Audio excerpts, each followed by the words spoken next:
Hello everyone, good morning to all of and welcome to Online Study Point. दोस्तों, आज है 26 अगस्त और आज की इस वीडियो में हम 26 अगस्त से रिलेटेड करंट अफेयर के सभी इंपॉर्टेंट क्वेश्चन को कवर करने वाले हैं।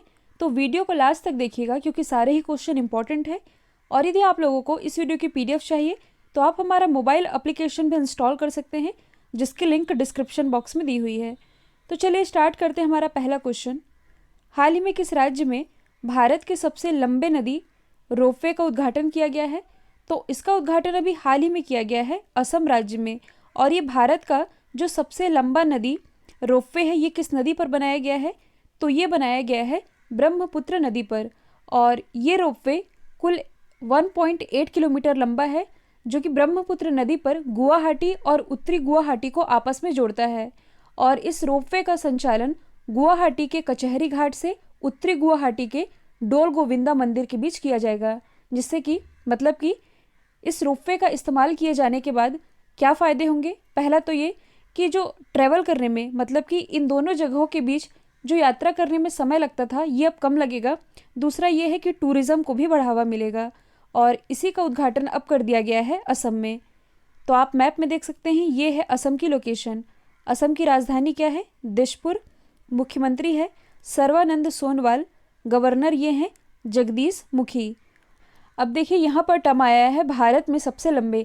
कहीं पर भी डिस्कशन आता है भारत में सबसे पहला या भारत में सबसे छोटा, भारत में सबसे बड़ा। अब यहाँ पर टर्म है भारत में सबसे लंबा, तो इसे ही आप अदर ऑप्शन से रिलेट कर सकते हैं। हमने असम के बारे में डिस्कस कर लिया है। कुछ दिन पहले मैंने आप लोगों को बताया था जो कर्नाटक है, कर्नाटक के हुबली रेलवे स्टेशन में दुनिया का सबसे लंबा प्लेटफॉर्म बनाया जाएगा, जिसकी लंबाई होगी 1400 मीटर। अभी विश्व का सबसे लंबा प्लेटफॉर्म तो ये है उत्तर प्रदेश का गोरखपुर, लेकिन अब बनाया जाएगा हुबली रेलवे स्टेशन कर्नाटक पर। यदि हम बात करें गुजरात की, तो गुजरात किस मामले में लंबा है? तो भारत की सबसे लंबी तट रेखा वाला राज्य ये गुजरात ही है। यदि हम बात करें ओडिशा की, तो ओडिशा में ही भारत का सबसे लंबा बांध है, जिसका नाम है हीराकुंड बांध। और ये किस नदी पर बनाया गया है? ये बनाया गया है महानदी पर। अगला क्वेश्चन है, हाल ही में वायुसेना ने कैरियर से रिलेटेड जानकारी प्रोवाइड कराने के लिए कौन सा एप्लीकेशन लॉन्च किया है? तो भारतीय वायुसेना के द्वारा अभी हाल ही में लॉन्च किया गया है माई IAF मोबाइल एप्लीकेशन।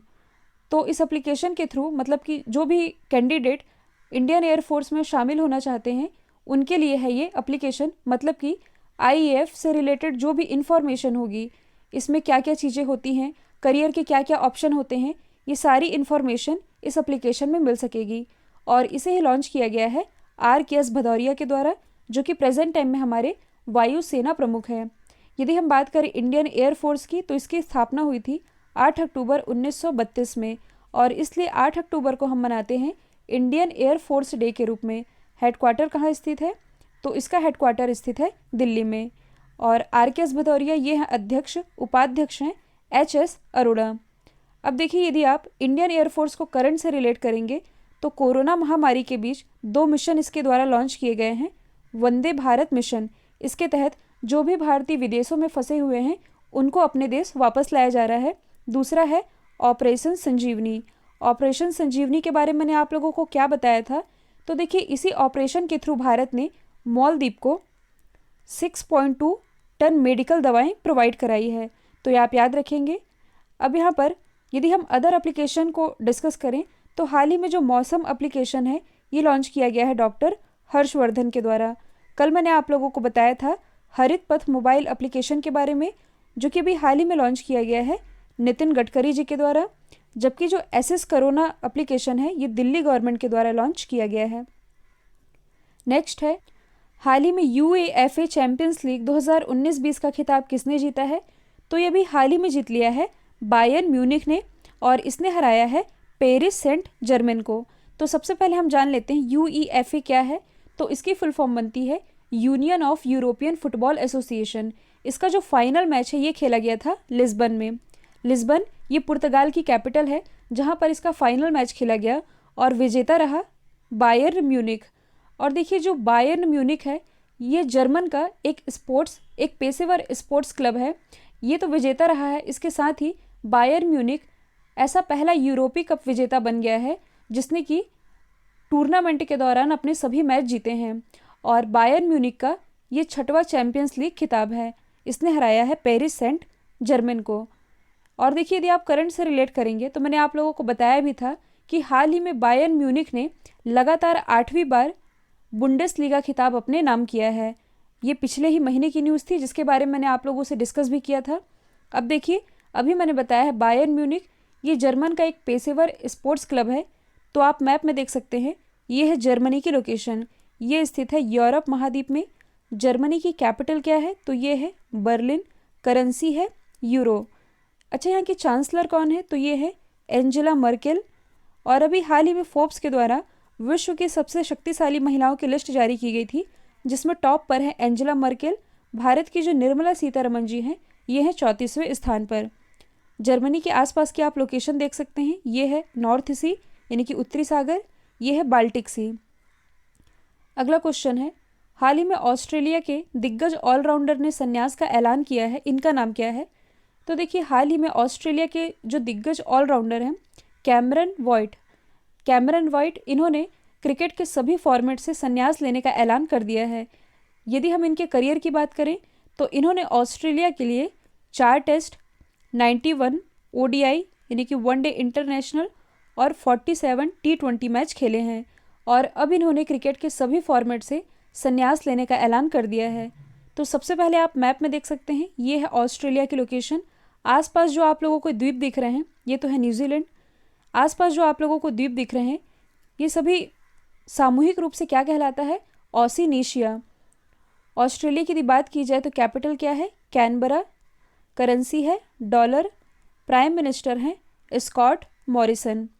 अब देखिए, इसका यदि हम जियोग्राफी वाला पोर्शन डिस्कस करें तो अक्सर एग्जाम में पूछा जाता है कि कलबुर्गी और कुलगाड़ी, नाम आप लोगों ने सुना भी होगा। ये हैं क्या? तो ये वर्ल्ड फेमस सोने की खान है और ये कहाँ पाई जाती हैं? ये पाई जाती हैं ऑस्ट्रेलिया महाद्वीप में ही। और कई बार एग्जाम में ये भी पूछा जाता है कि ग्रेट डिवाइडिंग रेंज किस महाद्वीप की प्रमुख पर्वत श्रृंखला है? तो ये ऑस्ट्रेलिया महाद्वीप की ही प्रमुख पर्वत श्रृंखला है।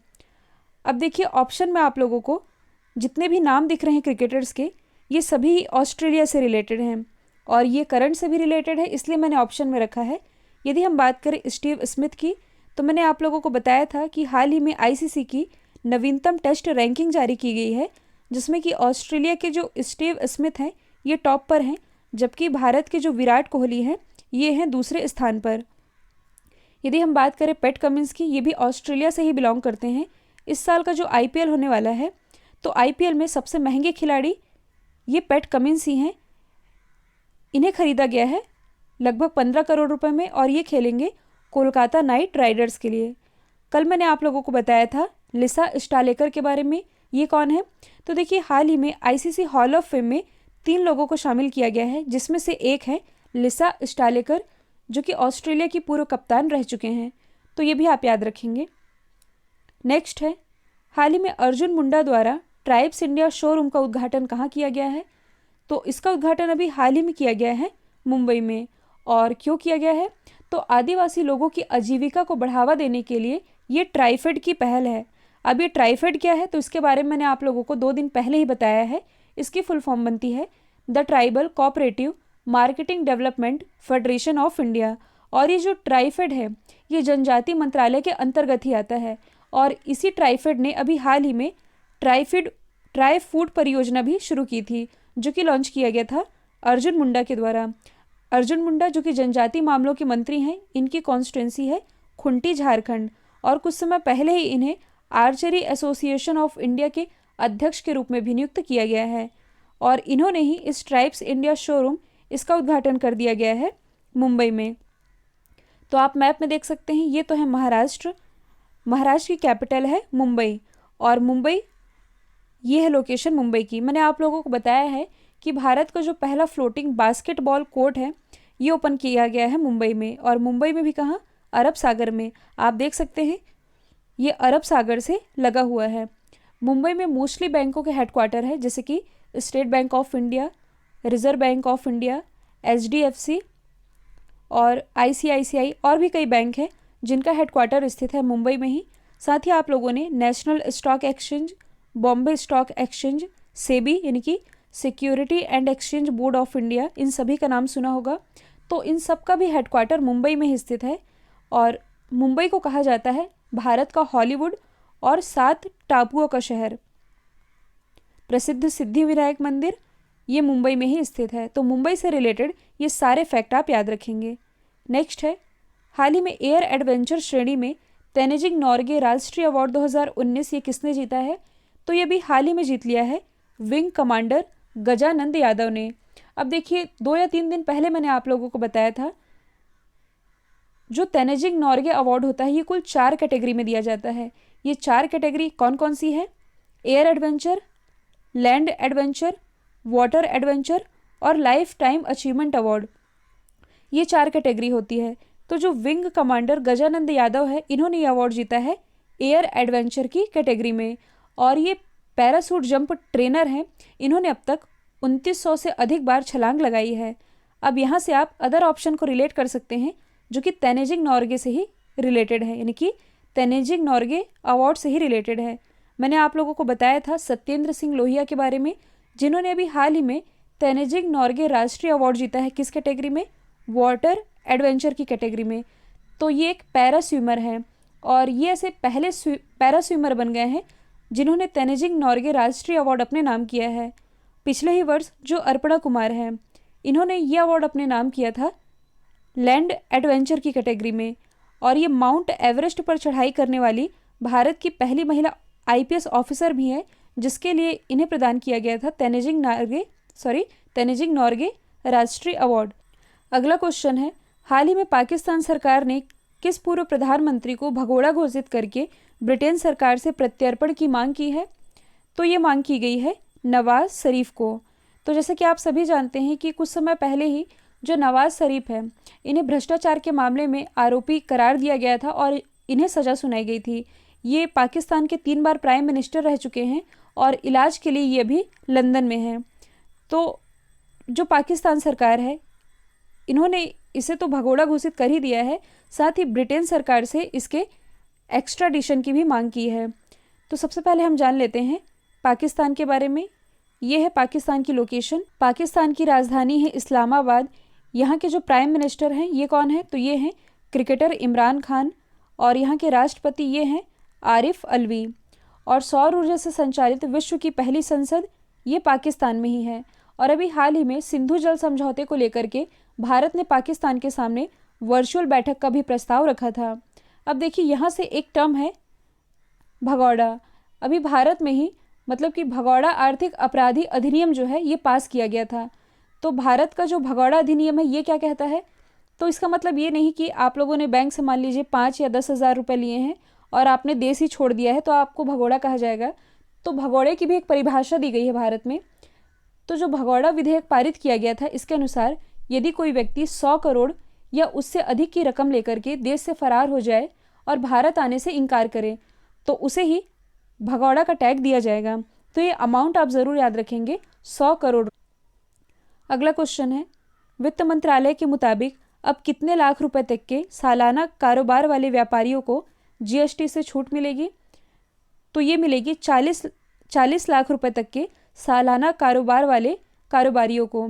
तो देखिए शुरुआत में ये जो सीमा थी ये 20 लाख रुपए तक की थी, लेकिन अब इसे बढ़ा दिया गया है। यदि हम बात करें वित्त मंत्री की, और ये हैं कौन? निर्मला सीतारमण जी, और ये कर्नाटक से राज्यसभा सांसद भी हैं।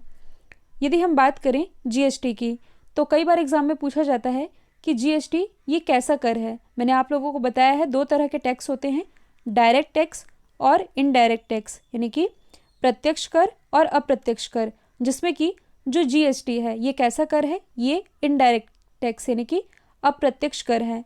भारत में ये कब से लागू हुआ है? 1 जुलाई 2017 से, और इसलिए 1 जुलाई को जीएसटी डे के रूप में भी मनाया जाता है। अच्छा, सबसे पहले कहाँ लागू किया गया था? ये लागू किया गया था फ्रांस में 1954 में, और ये कनाडा मॉडल पर आधारित है, इसलिए ये आप याद रखेंगे। और भारत में जीएसटी का सुझाव ये किसने दिया था? विजय केलकर समिति ने।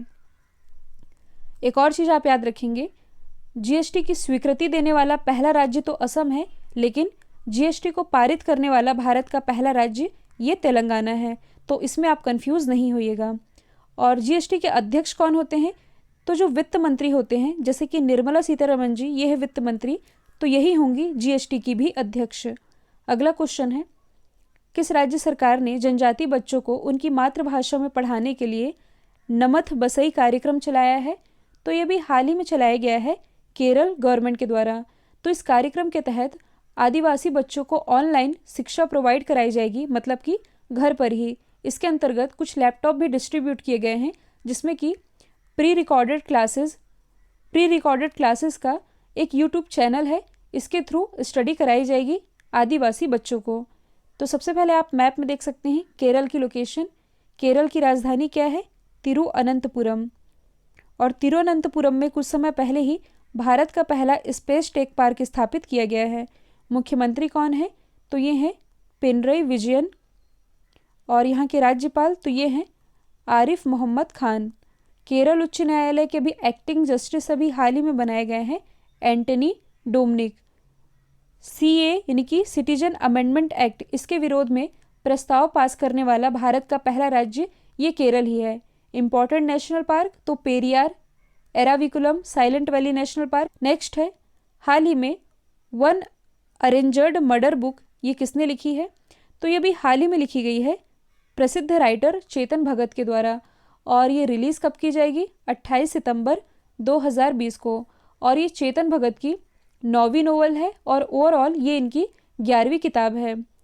इनकी कुछ इंपॉर्टेंट बुक्स है, जैसे कि 5 points, someone, the 3 mistake of my life. और आप लोगों ने ये 2 मूवी ज़रूर देखी होगी, हाफ गर्लफ्रेंड और 2 स्टेट्स।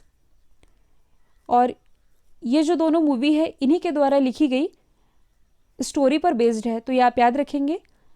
अब यदि हम अदर ऑप्शन को रिलेट करें जो कि बुक्स एंड ऑथर से ही है, तो विश्वनाथन आनंद जो कि भारत के पहले ग्रैंड मास्टर हैं, इन्होंने एक किताब लिखी है जिसका नाम है माइंड मास्टर।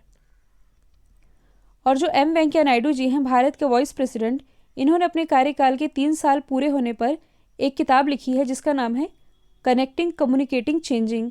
और ये लॉन्च की गई है प्रकाश जावड़ेकर जी के द्वारा। तो ये सभी आप याद रखेंगे। अब देखिए, वर्ल्ड मैप वाले पोर्शन में हम लोगों ने सभी इंपॉर्टेंट जलधाराओं को ऑलमोस्ट कवर कर लिया है और इसका रिवीजन भी कर लिया है। एकमात्र डाउट अब आप लोगों का रह जाता है, कमेंट में भी मैंने रीड किया है, अल नीनो क्या है और ला नीनो क्या है। तो देखिए, बेसिकली एक समुद्रिक घटना है। यदि इसके बारे में आप लोगों को बताऊंगी तो इसमें ही एक क्लास लग जाएगी, इसलिए इसके बारे में आप लोगों को और कभी बताऊंगी। आज हम क्या डिस्कस करने वाले हैं? तो आज हम वर्ल्ड में जितने भी इम्पॉर्टेंट स्ट्रेट्स हैं, यानी कि जितने भी प्रमुख जल डमरू मध्य, इन्हें डिस्कस करेंगे। एक साथ सभी को डिस्कस नहीं कर सकते, इसलिए सबसे पहले आज हम केवल अटलांटिक महासागर में पड़ने वाली इम्पॉर्टेंट स्ट्रेट को डिस्कस करेंगे, जो कि बार बार एग्जाम का पार्ट बनती है। तो सबसे पहले आप लोगों के दिमाग में एक सवाल आ रहा होगा कि ये जल डमरू मध्य या स्ट्रेट ये कहते किसे हैं? तो इसे आप सिंपल लैंग्वेज में 1 लाइन में याद रखेंगे कि जहाँ पर 2 सागर मिलें, जहाँ पर मान लीजिए ये 2 लैंड है और इसके इधर सागर है, इधर सागर है, तो जहाँ पर 2 सागर मिल जाए और 2 भूभाग अलग होते हैं। क्या कहा है मैंने? जहाँ पर 2 भूभाग अलग हों और 2 सागर मिले, यही कहलाता है जल डमरू मध्य यानी कि स्ट्रेट। एग्जाम्पल से हम समझ लेते हैं। सबसे पहले हम डिस्कस करेंगे फ्लोरिडा स्ट्रेट के बारे में। वर्ल्ड मैप में इसकी लोकेशन है कुछ यहाँ पास, तो इसे आप थोड़ा जूम करके देख सकते हैं। अभी मैंने कहा है कि जब 2 भूभाग अलग होते हैं, तो कौन कौन से 2 भूभाग अलग हो रहे हैं? यूएसए, और यहाँ पास यदि आप देखेंगे छोटा सा, तो ये है वेस्ट इंडीज़। तो यूएसए और वेस्ट इंडीज़ अलग हो रहे हैं। और कौन से 2 महासागर मिल रहे हैं? तो देखिए, यहाँ पर जो मैक्सिको की खाड़ी है और यहाँ एटलांटिक महासागर है, ये दोनों मिल रहे हैं, तब जाकर के यहाँ निर्माण हो रहा है फ्लोरिडा स्ट्रेट का। दूसरा स्ट्रेट हम डिस्कस करेंगे डेविस स्ट्रेट। डेविस स्ट्रेट की लोकेशन है वर्ल्ड मैप में कुछ यहाँ पास, तो इसे भी आप जूम करके देख सकते हैं। ये है डेविस स्ट्रेट। कौन से दो भूभाग अलग हो रहे हैं? तो देखिए, ग्रीनलैंड और कनाडा ये अलग हो रहे हैं। और कौन से महासागर मिल रहे हैं? तो यहाँ से बैफिन की खाड़ी और अटलांटिक महासागर ये मिल रहे हैं, तब जाकर के डेविस स्ट्रेट का निर्माण हो रहा है। तीसरा हम कौन सा स्ट्रेट डिस्कस करेंगे? जिब्राल्टर स्ट्रेट, जिसके बारे में मैंने आप लोगों को अक्सर बताया है। यदि आप देखेंगे यूरोप वाले पार्ट में, तो यहाँ पास है स्पेन और यहाँ अफ्रीका वाले पार्ट में ऊपर में है मोरक्को। तो देखिए यहाँ से स्पेन और मोरक्को ये अलग हो रहे हैं और ये जो अटलांटिक सागर है और भूमध्य सागर है ये मिल रहे हैं, तब जा कर के यहाँ पास निर्माण होता है जिब्राल्टर स्ट्रेट का। और जो जिब्राल्टर स्ट्रेट है ये यूरोप महाद्वीप और अफ्रीका महाद्वीप को अलग कर रही है। इसे आप थोड़ा जूम करके देख सकते हैं। अभी मैंने बताया है स्पेन के बारे में, ये है मोरक्को। स्पेन यूरोप महाद्वीप में है, मोरक्को है अफ्रीका महाद्वीप में। तो इन दोनों को अलग कर रहा है जिब्राल्टर स्ट्रेट और दो सागरों को जोड़ रहा है, यानी कि भूमध्य सागर और अटलांटिक महासागर को जोड़ रहा है। तो ये 3 स्ट्रेट हो गए। चौथा इम्पॉर्टेंट स्ट्रेट है डोवर स्ट्रेट। इसके बारे में मैंने आप लोगों को अक्सर बताया है। तो यहाँ पास है डोवर स्ट्रेट की लोकेशन। इसे भी मैं आप लोगों को जूम करके दिखा देती हूँ। तो देखिए डोवर स्ट्रेट ये है ब्रिटेन और ये है फ्रांस। तो ब्रिटेन और फ्रांस को अलग कर रहा है और अटलांटिक महासागर और उत्तरी सागर को जोड़ रहा है, तब जाकर के ये कहलाता है डोवर स्ट्रेट। तो अटलांटिक महासागर में हम लोगों ने 4 इंपॉर्टेंट स्ट्रेट को डिस्कस कर लिया है। यहाँ पास हमने डिस्कस किया है फ्लोरिडा स्ट्रेट के बारे में, यहाँ हमने डिस्कस किया है डेविस स्ट्रेट के बारे में, जिब्राल्टर स्ट्रेट और यहाँ पास डोवर स्ट्रेट। यहाँ पास आप डेविस और डोवर में कंफ्यूज नहीं होइएगा। डेविस स्ट्रेट ऊपर है और इसके थोड़ा नीचे है डोवर स्ट्रेट। आई होप आप लोगों को अटलांटिक महासागर में पड़ने वाले इंपॉर्टेंट स्ट्रेट क्लियर हो गए होंगे। कल मैंने आप लोगों से पूछा था हाल ही में राजेश कुमार को किस राज्य के मुख्य सचिव के रूप में नियुक्त किया गया है, तो इसका राइट आंसर था मणिपुर। अब आप लोगों के लिए आज का सवाल है कोविड टेस्टिंग के मामले में भारत का नंबर 1 राज्य कौन बना है। तो इसका आंसर जो भी है कमेंट बॉक्स में दीजिएगा और इस वीडियो को लेकर के अपना फीडबैक भी ज़रूर बताइएगा। और वीडियो पसंद आया है तो एक लाइक एक शेयर तो कर दीजिएगा। तो आज के लिए इतना ही। Thank you so much.